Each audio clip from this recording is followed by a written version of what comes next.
실력 있는 가수들이 나와서 경연을 펼치는 나는 가수다라는 프로그램이 있었습니다. 참으로 쟁쟁한 가수들이 나와서 저마다 엄청난 실력을 발휘를 하는데 분위기 있게 노래하는 가수가 나와서 정말 분위기 있게 노래를 하였습니다. 그러자 관객들이 다 조용해졌습니다. 분위기에 심취해서 한동안 그 여운이 가시지 않았던 것입니다. 잠시 후에 우레와 같은 박수가 터져 나왔습니다. 다음은 폭발적인 가창력을 가진 한 가수가 노래를 불렀습니다. 고음 부분에서 엄청난 가창력을 발휘하자 관객들은 모두가 입이 다물어지지를 않았습니다. 다음은 퍼포먼스를 잘하는 가수가 나와서 대단한 무대 장악력을 가지고 노래를 하는데 관객들이 가만 앉아있지를 못하고 전부 다 일어서서 막 펄쩍펄쩍 뛰면서 같이 춤을 추면서 호응을 하였습니다. 그리고 이제 마지막 가수가 나왔습니다. 그 마지막 가수는 인순이 씨였습니다. 아십니까? 아세요? 인순이라는 가수가 나오는데 이 인순이 씨는 아버지라는 노래를 불렀습니다. 지금 중년 이상의 사람들이 비슷한 그 경험들, 비슷한 그 일들을 가지고 있을 것 같은데 예전의 아버지들은 지금의 아버지, 지금의 아빠들에 비해서는 상당히 엄격하고 무서웠더랬습니다. 그래서 가까이 다가가기가 어려웠던 그런 아버지들이었습니다. 물론 아닌 아버지들도 있었겠지만은 대다수는 아마 그랬을 것이라 생각이 됩니다. 그리고 또 술에 취해서 들어오시면은 막 그렇게 또 무서울 수가 없었죠. 그래서 은근히 믿기도 했던 존재가 아버지라는 존재였습니다. 이러한 아버지라는 존재에 대해서 자식이 느끼는 이 두 가지의 감정, 다가가고 싶은데 다가가기가 힘들고 뭔가 애틋한데 또 상당히 또 미운 감정도 있는 이런 양가 감정을 잘 담아낸 노래가 이게 아버지라는 노래였습니다. 그리고 또 인순이 씨가 얼마나 노래를 잘합니까? 아주 노래를 잘하죠. 감정을 한껏 넣어서 노래를 하는데 거기다가 인순이 씨의 출생과 성장 과정은 이 노래 가사보다 더 심한 인생이었습니다. 더 아픔이 큰 인생이었죠. 그런 것이 다 이렇게 점철되어 가지고 인순이 씨가 이 아버지라는 노래를 부르는데 그 관객을 비춰주는데 안 우는 사람이 없는 거예요. 그리고 집에서 텔레비전을 통해 가지고 그 장면을, 그 노래를 듣는 많은 사람들도 아마 전국에서 눈물을 흘리면서 그 장면을 보았을 것이라 생각됩니다. 물론 저도 그거 보면서 혼자 훌쩍훌쩍 울었더랬습니다. 그날의 우승은 뭐 말할 것도 없이 인순이 씨였습니다. 아버지라는 곡이었습니다. 가창력이 뛰어나면은 사람들은 잘한다 그럽니다. 퍼포먼스가 뛰어나면은 신난다 그럽니다. 그런 감동이 되면은요,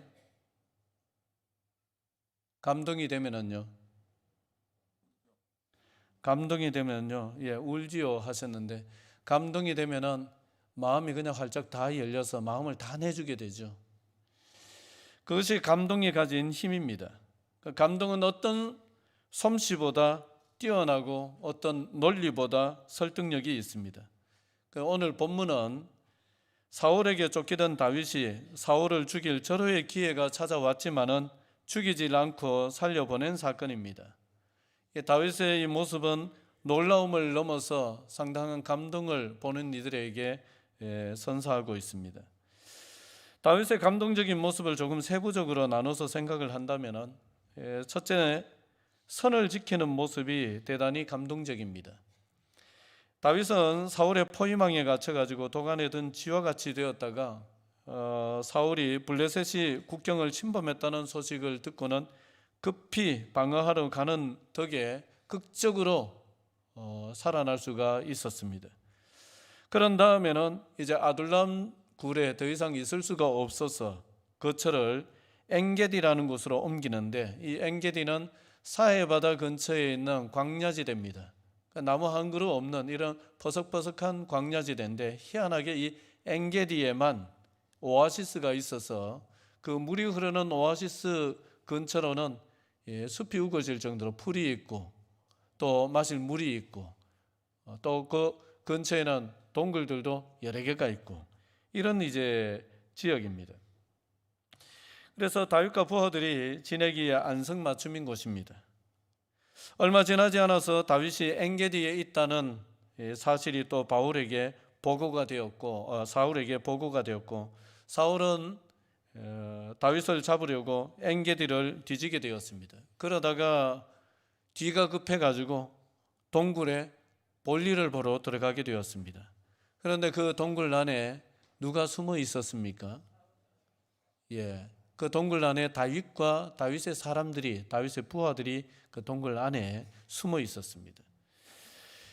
다윗으로서는 사울을 죽일 수 있는 절호의 기회였고, 또 다윗의 사람들, 부하들도 사울을 죽이자는 얘기를 하였습니다. 그러나 다윗은 손을 들어서 여호와의 기름 부음을 받은 자를 죽이기를 거절을 합니다. 자, 6절과 7절 같이 읽어보겠습니다. 시작. 자기 사람들에게 이르되 내가 손을 들어 여호와의 기름 부음을 받은 내 주를 치는 것은 여호와께서 금하시는 것이니 그는 여호와의 기름 부음을 받은 자가 됨이니라 하고, 다윗이 이 말로 자기 사람들을 금하여 사울을 해하지 못하게 하니라. 사울이 일어나 굴에서 나가 자기 길을 가니라. 아멘. 사울이 비록 악하지만은 여호와께서 기름 부어 세우신 왕인데 손을 들어서 치는 것은 여호와께서 금하시는 것이다 라면서 사울을 죽이지 않을 뿐만 아니라 자기 밑에 사람들, 자기 사람들에게도 사울을 죽이지 말라고 금지 명령을 내렸다는 그러한 이야기입니다. 이것을 보면은 이 다윗이라는 사람은 아무리 힘들고 고통스러워도 넘지 말아야 될 경계선은 넘지를 않았던 사람입니다. 물론 실수로 또 넘어선 적도 없지 않아 있지만은 일반적으로는 이 다윗이라는 사람이 넘지 말아야 될 경계선을 넘지 않는 이런 모습을 보여주고 있습니다. 어렵다고 해서, 힘들다고 해서, 어떤 사정이 있다고 해서 넘지 말아야 할 경계선을 쉽게 넘는 사람은 감동이 없을 뿐 아니라 신뢰하기가 어렵습니다. 반면에 힘들고 어려워도 선을 지키는 사람, 자신이 정한 어떤 원칙 같은 것을 어기지 않고 지키는 사람이 감동일 뿐 아니라 믿음이 가는 사람이죠. 자동차가 2대 있습니다. 이쪽 자동차는 굉장히 고급 승용차입니다. 몇 억대가 되는 아주 고급 승용차입니다. 거기에 무슨 딱지가 붙어 있는지는 여러분들 상상에 맡기겠습니다. 그런 승용차인데 브레이크가 없어요. 그 다음에 이쪽의 승용차는 뭐 그저 그런 승용차입니다. 그런데 브레이크가 있습니다. 자, 1번, 2번 여러분 어떤 거 타고 가시겠습니까? 근데 꼭 이래 물어보면은 이래 대답하는 사람이 있어요. 브레이크 여기에 장착해가지고 이거 타고 갈랍니다. 브레이크 없다니까요. 그런 3번은 없고 1번하고 2번 뿐입니다. 여러분 아무리 고급 승용차라 할지라도 브레이크가 없으면은 내 목숨이 달려 있는 건데 거기에 쉽게 타고 고속도로를 달리기란 이게 어려운 일이죠. 브레이크가 필요한 것입니다. 이것과 마찬가지죠. 대개 한 분야에서 어느 정도의 선에 오른 사람들의 공통점이 있다면은 나름 뭔가 경계선이 있다는 거예요. 자기만의 원칙, 그 경계선을 잘 어기지를 않습니다. 의외로 상당히 그런 면에 있어서는 굉장히 철저한 모습들을 보여주는 것이 공통점입니다. 물에 물 탄 듯하고 술에 술 탄 듯하지 아니하고 자기만의 원칙을 지키는 것이죠. 그 원칙을 깨지를 않는 것입니다. 사회생활을 하는데 필요한 선이든지 아니면은 자신이 스스로 정해놓은 선이든지 선을 지키는 사람이 되시기를 주의 이름으로 축원을 드립니다. 무엇보다도 우리가 지켜야 될 선은 뭐냐 하면은 신앙의 선입니다. 하나님께서 기뻐하지 아니하시는 그 선을 넘어가지 아니하는 이 신앙의 선을 지키는 것, 이게 어쩌면 우리 삶의 굉장히 중요한 삶의 원칙이라고 봅니다. 둘째는 자신의 잘못을 곧바로 인정하는 모습이 대단히 인상적이고 감동적입니다. 그 다윗은 사울을 죽이자는 부하들의 건의를 거절하고 대신 사울의 옷자락을 몰래 뺍니다. 그런 다음에 바로 마음에 찔려서 뉘우치는 모습을 보여주고 있습니다. 자, 4절과 5절입니다. 같이 읽겠습니다. 시작. 다윗의 사람들이 이르되 보소서, 여호와께서 당신에게 이르시기를 내가 원수를 내 손에 넘기리니 내 생각에 좋은 대로 그에게 행하라 하시더니 이것이 그날이니이다 하니 다윗이 일어나서 사울의 겉옷자락을 가만히 베니라. 그리한 후에 사울의 옷자락 뱀으로 말미암아 다윗의 마음이 찔려 사울이 볼일을 보고 있는 동안에 다윗이 사울의 옷자락을 몰래 뺐다라는 것인데, 여러분 동굴 안에 들어가면은 소리가 어때요? 잘 울려가지고 조금만 부스럭거려도 잘 들리죠. 그런데 어떻게 다윗이 그 동굴 안에 숨어 있으면서 이렇게 살금살금 와서 사울의 옷자락을 벨 수가 있었을까? 여러분, 볼일 볼 때 감각이 둔해집니까? 민감해집니까? 볼일 볼 때 감각이 둔해져요? 민감해져요? 본능적으로 민감해집니다. 그런데 그렇지 않아도 동굴이고 볼일 볼 때 사람은 민감해지는데 어떻게 이게 가능했을까? 제가 좀 찾아보니까 이 엔게디의 동굴 중에 어떤 동굴이 있느냐 하면은 조그마한 물이 떨어지는 폭포가 있는데 그 폭포 뒤가 동굴이에요. 폭포 뒤가. 여러분, 그러면 물 떨어지는 소리가 시끄럽기 때문에 그 안에 좀 바스락거려도 어때요? 안 들킬 수가 있는 것이죠. 아마 그러지 않았겠는가 한번 상상의 나래를 펴봤습니다. 어쨌든 다윗은 사울을 죽이자는 부하들의 그 건의를 거절하고 죽이지 않고 무엇을 뱉느냐? 옷자락을 뱉습니다. 이것은 뭐 또 여러 가지 의미가 있지만은 이 시간에 다 그런 복잡한 얘기들은 다 설명을 하기가 힘들고요. 어쨌든 옷자락을 뱉습니다. 그리고 난 뒤에 바로 마음이 어떻게 됐어요? 마음이 찔렸단 말이에요. 여러분, 이게 참 얼마나 놀라운 장면인지 모릅니다. 사울은 어떤 사람입니까? 사울은 자기를 죽이려는 사람입니다.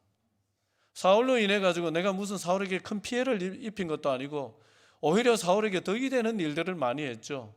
골리앗이 쳐들어왔을 때에 그걸 막아내지를 못하면 나라가 망하는 것인데, 그때 골리앗을 물리치고 이 사울이 나라를 지켜낼 수 있도록 일조를 하였습니다. 그리고 맡겨진 일들을 다 감당을 하여서 나라가 든든하게 서가는데 도움이 됐으면 도움이 됐지, 무슨 피해를 준 것도 없는데 이 사울이 미워하는 바람에 쫓겨나서 가족들과 함께 지내지도 못하는 이런 신세가 되었단 말이죠. 그러면은 당장에 죽일 수도 있고 원수를 갚을 수도 있고 보복을 할 수도 있는데 그런 정도도 안 했습니다. 뭐만 했습니까? 옷자락만 살짝 뺐습니다. 그런데도 불구하고 마음에 찔려 했다는 것입니다. 여러분, 양심이 이 정도면은요, 어린아이 살결같이 부들부들한 거예요. 사선을 넘나든 거친 광야와 같은 인생을 산 사람의 양심치고는 도저히 믿기지 아니하는 양심입니다. 대개 다윗처럼 힘들고 거친 인생을 살다 보면 양심은 이미 돌처럼 딱딱하게 굳어지죠. 작동을 멈춘 지 오래됩니다. 잘못해도 잘못했다고 느끼지 않게 됩니다. 그리고 뭐 이런 정도 일을 했다고 해서 미안하거나 뭐 양심이 찔리거나 마음이 찔리거나 그런 거 안 생깁니다. 아닙니까? 아니에요. 여러분, 우리가 거친 세상을 살다 보면 양심이 얼마나 무뎌집니까? 그래 되는 게 지극히 정상적이에요. 일반적입니다. 그런데 다윗은 그러질 않았습니다. 오늘 굉장히 이 분위기에서 이 얘기가 통할지 모르겠지만은 준비해 온 것이니까 하겠습니다. 살아생전에 그 가족들 힘들게 하고도 한 번도 미안하다 하지 않던 남편이 죽었습니다. 이제 사람들이 이제 들고 나가는데 나가다가 문에 턱 부딪혔는데 펄쩍하고 깨어났어요. 다시 살아나가지고. 그래 얼마 동안 또 살다가 다시 죽었습니다. 그래 이제 또 사람들이 이제 시신을 옮긴다고 들고 나가는데 그 아내가 조심조심 따라가면서 막 어떻게 될까봐 이렇게 하면서 노래를 부르는데 무슨 노래를 부르느냐? 조심하소 조심하소 깨어날라 조심하소 막 그러는 거예요. 이 이야기는 재밌는 것 같네요. 여러분 깨어날까봐 조심하라고 그랬다는 거예요. 우리가 잘못했다, 미안하다 이런 말을 너무 자주 하는 것도 사실 좀 실없는 사람이 되는 겁니다. 그런데 잘못했다, 미안하다 이런 말을 전혀 할 줄 모르고 살면은요, 물 안 마시고 고구마 삶은 거 그 자리에서 한 3개 먹는 거하고 똑같습니다. 잘 넘어갑니까? 예, 숨 막히죠. 숨 막히는 사람이 되는 거예요. 이 다윗의 강점이 뭐냐 하면은 다윗을 보면은 다윗의 강점은요, 이거 완전 무결한 사람은 아닙니다. 그런데 어떤 강점이 있느냐 하면은 뭔가 잘못을 저질렀을 때에 그것을 곧바로 인정하는 강점이 있는 거예요. 밧세바 사건에서도 시침이 떼고 탁 있다가 나단 선지자가 와서 당신이 바로 그와 같은 사람입니다 라고 했을 때에 다윗은 그때도 자기 체면 때문에 시치미를 뗐습니까? 안 뗐습니다. 문무백관이 도열한 그러한 많은 사람들이 지켜보는 자리에서 왕으로서의 모든 체면 위신이 땅에 떨어지고 엉망이 될 수도 있습니다만은 당신이 바로 그런 사람입니다. 그 사람입니다 라고 했을 때에 다윗은요, 내가 하나님께 범죄하였나이다 바로 인정을 하는 거예요. 이게 다윗이 가지고 있었던 최고의 강점인지 모르겠습니다. 여러분, 양심이 살아 있었기 때문입니다. 여러분, 여러분의 양심은 안녕하십니까? 여러분의 양심은 안녕하십니까? 저하고 눈을 안 마주치려고 하시는데 여러분의 양심은 안녕하십니까? 간경화처럼 양심이 경화에 걸려서 반응을 못하는 그런 양심의 상태가 되지는 않았겠죠. 아무리 거친 인생을 살더라도 우리 하나님의 백성들의 양심은 여전히 어린아이 같이 어린아이 살결처럼 부들부들함이 살아있어야 될 줄로 믿습니다. 20세기 기독교 지성이라고 불렸던 프란시스 세프라는 사람이 있습니다. 그 사람은 그리스도인의 표지는 사랑과 연합이다 그런 얘기를 했습니다. 이 무슨 얘기냐 하면은 그리스도인으로서 인정받으려면 뭐니 해도 사랑이 있어야 된다. 주님의 최고 가는 계명이 사랑이기 때문입니다. 그 다음에 그리스도인으로 인정받으려면 연합이 있어야 된다. 이것은 하나님과의 연합이자 또 믿는 믿음의 백성들, 또 하나님의 형상을 이어받은 모든 사람들과의 온전한 연합이다. 그러한 얘기를 했습니다. 저는 여기에 한 가지 덧붙이고 싶은 게 양심입니다. 우리 그리스도인들의 표지라고 할 수 있는 것 중에 하나가 양심이라고 생각합니다. 이 세상 모든 사람들이 양심을 저버린다 할지라도 누구는 그 양심을 저버리지 말아야 되냐 하면 우리 믿는 사람들은 양심을 저버리지 말아야 됩니다. 이 세상 사람들은 거친 세상을 살다가 보면은 이 양심이 무뎌져서 거칠어져서 딱딱하게 간경화가 걸리고 딱딱하게 화석화되어서 전혀 반응을 하지를 않는 이런 양심이 된다 할지라도 그것이 굉장히 일반적이다 할지라도 하나님의 백성들인 저와 여러분들은 아직까지 부들부들함이 있어서 뭔가 작은 가시에도 찔림이 있어야 될 줄로 믿습니다. 여러분, 서정주 시인이 서시에서 그랬잖아요. 바람에 이는 잎새에도 나는 괴로워했다. 바람에 이는 잎새에도 괴로워할 줄 아는 이런 민감한 양심의 소유자들이 다 되시기를 주의 이름으로 축원을 드립니다. 이 사울이 볼일을 끝내고 군사들을 이끌고 이제 다시 다윗을 찾으러 여기저기 다니는데 이 엔게디에 보면은 골짜기가 굉장히 깊습니다. 깊어서 이쪽 능선에서 저쪽 능선을 가려면은 이 깊은 골짜기를 한참 내려갔다가 그 개울을 건너서 다시 반대쪽 골짜기를 올라가야 되는데 이 경사가 45도 그 정도 되는 아주 급경사입니다.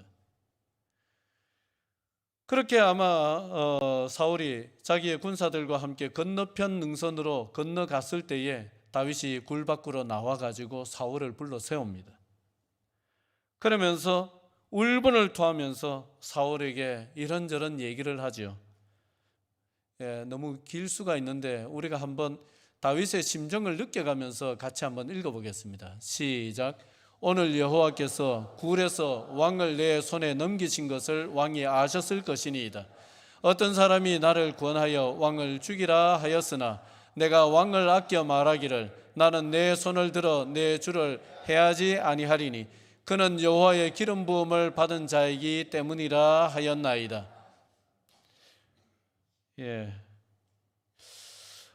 그러면서 이 다윗은 그 뒤에 이런 말을 합니다. 그런즉 여호와께서 재판장이 되어 나와 왕 사이에 심판하사 나의 사정을 살펴 억울함을 풀어주시고 나를 왕의 손에서 건지시기를 원하나이다. 또 이런 얘기도 합니다. 사람이 감동을 받을 때가 언제냐? 감동을 받을 때가 언제냐? 몇 가지 한번 생각을 해본다면은 정말 보통 사람은 할 수 없는 굉장한 노력을 하는 사람을 보면은 굉장히 감동이 되죠. 또 애절한 사랑이나 헤아리기 어려운 그 깊은 어떤 그런 사랑을 쏟아붓는 또 사랑을 베푸는 이런 장면을 보면은 또 우리는 굉장히 감동을 받습니다. 그리고 또 어디에 우리는 감동을 받느냐 하면은 뭔가 숭고한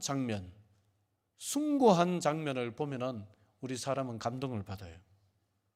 가령 전쟁터에서 동료가 쓰러졌는데 그 동료를 구해내기 위해 가지고 빗발치는 그 총알 속으로 막 동료를 구하기 위해서 달려나가는 그런 장면을 보면 굉장히 감동을 받죠.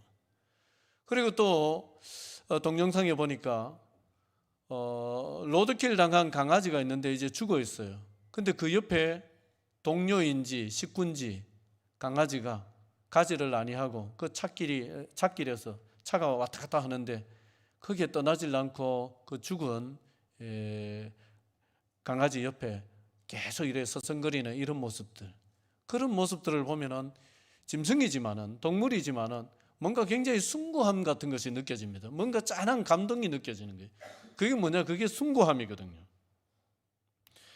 방금 굴 속에서 이 다윗은 방금 굴 속에서 당신을 죽일 기회를 하나님이 내게 주셨지만은 부하들이 당신을 죽이자고 하였지만은 나는 당신을 해하지 아니하였습니다. 이래 얘기를 합니다. 왕은 기름 부음 받은 자이기 때문에 나는 당신을 죽이지 않았습니다. 그런 얘기를 합니다. 그러면서 자기는 왕에게 범죄한 일이 없는데도 어째서 그토록 나를 이렇게 추적을 해오는지, 나를 죽이려고 하는지 정말 울분을 토하면서 얘기를 합니다. 그리고 하나님이 재판장이 되어서 자신의 억울함을 풀어달라고 호소합니다. 그토록 자신을 힘들게 하고 죽이려는 사람을 살려보내고 이렇게 억울함을 풀어달라고 호소를 하는 이 모습, 이 장면, 이게 사실 가만히 생각을 해보면 여기서 뭔가 숭고함 같은 것이 느껴지는 것입니다. 그것이 감동이죠. 저는 여기에서 이 다윗의 모습을 하나님께서 어떻게 바라보셨을까? 말씀을 준비하면서 이 다윗을 바라보시는 하나님의 모습을 한번 상상을 해봤습니다. 이렇게 하고 있는 이 다윗을 하나님이 보실 때에 하나님의 마음은 어떠하셨겠어요? 다윗이 울분을 토하면서 쏟아내는 이 억울한 호소를 들으시고 하나님도 감동하시지 않았겠습니까? 그리고 하나님이 혼잣말로 이렇게 말씀하셨을 것 같아요. 너는 됐다. 내가 그토록 인간에게서 보고자 했던 모습을 드디어 너에게서 보는구나. 너는 됐다. 그런 너를 내 어찌 들어쓰지 않을 수 있겠느냐. 이런 말씀을 하셨을 것이다. 그래 한번 생각을 해봤더랬습니다. 여러분, 우리가 기왕 인생을 사는 것 잘 하시기 바랍니다. 뭘 하든지 열심히 노력해서 잘 하시기를 바랍니다. 그리고요, 한 번 사는 인생입니다. 감동이 있는 인생이 되시기를 바랍니다. 무엇보다도 우리가 사람에게 감동을 주는 인생도 중요하지만은 여러분, 우리가 하나님의 영광을 위해서 사는 사람들로서 우리가 어떤 처지에 놓여 있다 할지라도 하나님을 감동시킬 수 있는 인생이 되었으면 좋겠습니다. 한평생 사는데 무엇 한 가지라도 하나님의 마음을 감동시켰던 뭔가를 남기고 우리가 살았으면 좋겠습니다. 그러한 인생들 되시기를 주의 이름으로 축원드립니다. 기도드리겠습니다.